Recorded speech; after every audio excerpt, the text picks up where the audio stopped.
How will calculate of the total liability of the amount due to the retiring partner? अवकाश प्राप्त साझेदार को देय राशि की गणना कैसे की जाती है? The following amounts are payable to the retiring partner. अवकाश प्राप्त साझेदार को देय राशि की गणना निम्नानुसार की जाती है। देखिए, जब भी कोई पार्टनर फर्म से रिटायर होता है तो ऐसी स्थिति में वह कुछ राशियां पाने का अधिकारी होता है, जिसमें सबसे पहला पॉइंट है हमारा balance of the capital accounts as per the last balance sheet. पिछले चिट्ठे के अनुसार पूंजी खाते का शेष। देखिए, जब वो पार्टनर बना था या पार्टनर बनने आया था तो हमने उससे कैपिटल ली होगी। जब हमने उससे कैपिटल ली थी, अब वो फर्म छोड़कर जा रहा है तो हमें उसकी कैपिटल उसको रिटर्न करना पड़ेगी।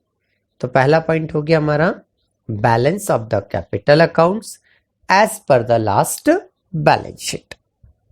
Second point, share in the profit of revaluation of assets and liability. संपत्ति तथा दायित्व के पुनर्मूल्यांकन से होने वाले लाभ में हिस्सा। Third point, share of goodwill, ख्याति में हिस्सा। Fourth point, credit balance of the accounts if any, मतलब करंट अकाउंट का यदि उसका कोई क्रेडिट बैलेंस होगा तो वो बैलेंस भी उसे हमें क्या करना होगा, देना होगा। ठीक है, बट कौन सा बैलेंस होना चाहिए? करंट अकाउंट का क्रेडिट बैलेंस होना चाहिए।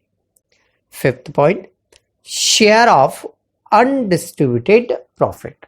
यदि कोई ऐसा प्रॉफिट हो जिसको अभी तक हमने बांटा नहीं गया हो तो उसे बोलते अनडिस्ट्रीब्यूटेड प्रॉफिट। तो उस प्रॉफिट में से भी रिटायर पार्टनर का हिस्सा उसको दिया जाएगा। Share in general reserve and other undistributed reserve. तो जनरल रिजर्व जो हमने बनाया रहता है सामान्य कार्यों के लिए, तो उस जनरल रिजर्व में से भी उसे हिस्सा दिया जाएगा। Seventh point, share in the profit for the period between the last balance sheet date and the date of retirement. देखिए, जरूरी नहीं है कि वो 31 दिसंबर को ही फर्म से रिटायरमेंट ले जिस तारीख को बैलेंस शीट बनाई है। कभी कभी ऐसा भी होता है कि वो 30 जून को या 28 फरवरी को फर्म से रिटायर हो रहा है, तो फिर ऐसी कंडीशन में लास्ट बैलेंस शीट तो हमारी दिसंबर में बनी थी और वो 2 महीने और रहा मान लीजिए, तो 2 महीने का जितना भी प्रॉफिट हुआ होगा उस प्रॉफिट में से उसे हिस्सा दिया जाएगा। अब उसका कैलकुलेशन कैसे किया जाए, तो इसका जो मेंशन होता है वो पार्टनरशिप डीड में किया जाता है। तो सेवेंथ पॉइंट हमारा क्या हुआ? Share in the profit for the period between the last balance sheet date and the date of retirement. पिछले लाभ विभाजन की तिथि से अवकाश लेने की तिथि तक के लाभ का हिस्सा। Eighth point, salary, commission, bonus for the period from the date of last balance sheet to the date of retirement. देखिए, ये पॉइंट भी वैसे ही है कि पिछले चिट्ठे की तिथि से, पिछले चिट्ठे बैलेंस शीट की डेट से अवकाश रिटायरमेंट की डेट तक के समझौते के अनुसार यदि उसका कोई वेतन होता है, बोनस होता है, कमीशन होता है, तो वह भी पाने का अधिकारी होता है। Ninth point, interest on capital as per the deed for the period between the last balance sheet date and the date of retirement. निवृत्त तिथि तक समझौते के अनुसार पूंजी का ब्याज भी उसे पाने का अधिकार होता है। तो ये जो अबव और 9 पॉइंट्स हैं, ये रिटायर पार्टनर को क्या होते हैं, पाने का अधिकार होता है। तो इन्हीं सभी राशियों में से कुछ राशियां उससे वसूल भी की जाती हैं। जाहिर सी बात है, यदि फर्म उसे राशियां दे रही है तो उससे कुछ वसूली या कुछ एडजस्टमेंट भी किए जाते हैं। तो उसके लिए हम क्या करते हैं, सबसे पहले ये जो हमने 9 पॉइंट देखे हैं इनको तो हम ऐड कर लेते हैं, फिर आगे हम जो पॉइंट देखने जा रहे हैं उन्हें फिर हम क्या कर देते हैं, लेस कर देते हैं। तो आइए लेस वाली आइटम्स देखते हैं कौन कौन सी है। पहला point, drawing made from the date of last balance sheet to the date of retirement. पिछले चिट्ठे की तिथि से अवकाश ग्रहण करने की तिथि तक के आहरण की राशि हम उस पार्टनर से क्या करेंगे, लेंगे, अर्थात क्या करेंगे, लेस करेंगे। तो पहला पॉइंट हमारा लेस आइटम में क्या हो गया, ड्राइंग। देखिए बहुत सिंपल सी बात है, आपने एड आइटम में सबसे पहला पॉइंट क्या लिया था, कैपिटल। तो लेस आइटम में सबसे पहला पॉइंट क्या हो गया आपका, ड्राइंग।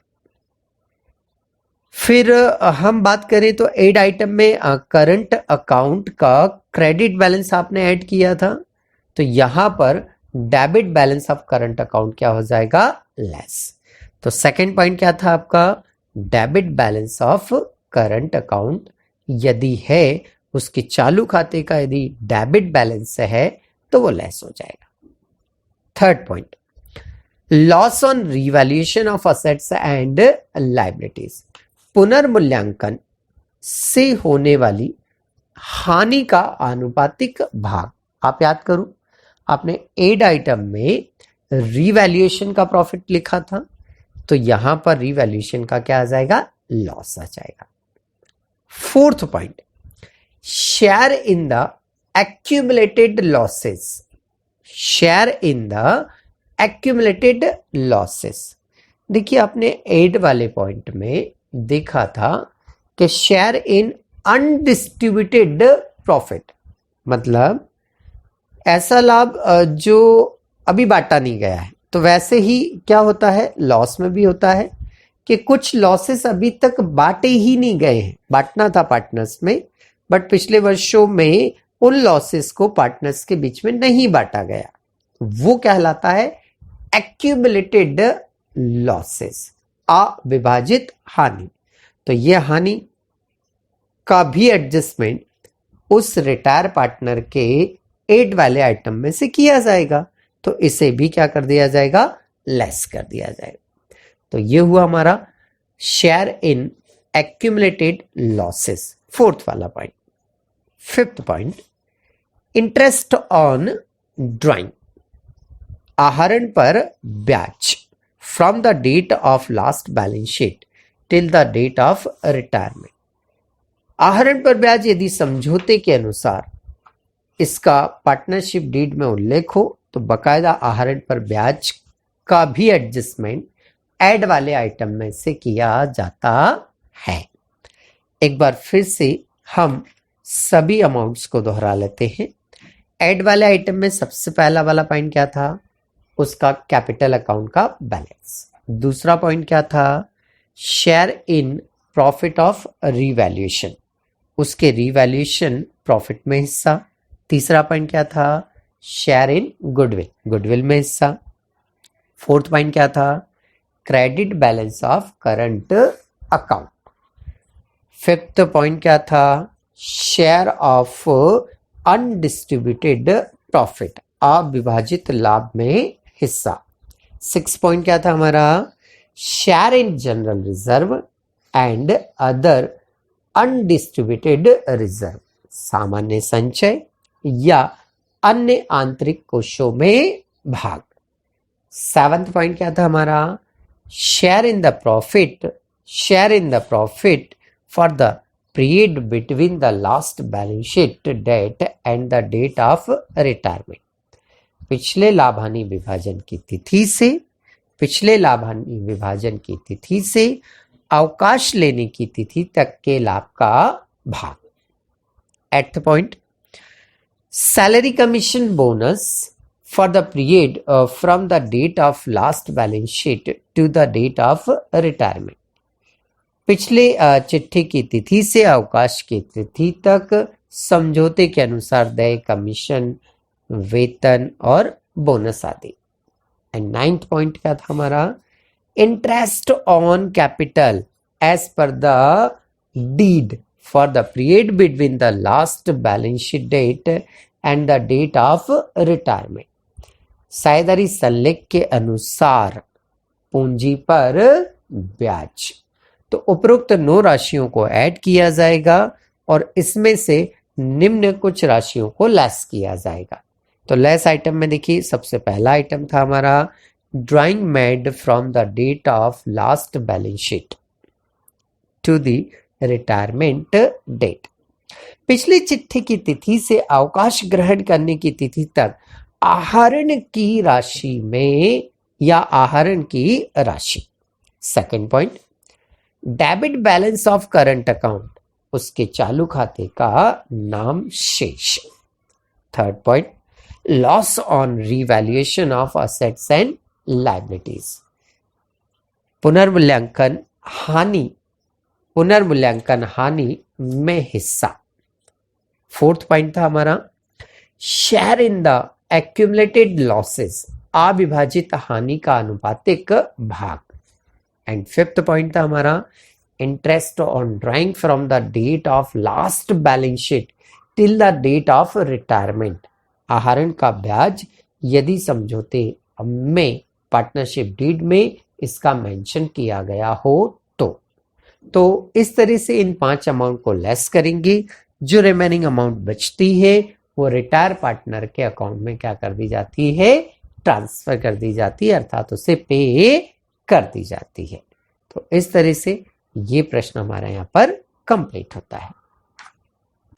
यदि आप हमारी कोचिंग को ज्वाइन करना चाहते हैं या ऑनलाइन कोर्सेज को परचेस करने में आप इंटरेस्टेड हैं, जिसमें आपको प्रैक्टिकल और थ्योरेटिकल दोनों ही सब्जेक्ट के वीडियोस अवेलेबल हैं, तो आप कांटेक्ट कर सकते हैं G9 education group, G6 HIG colony near MIG थाना इंदौर.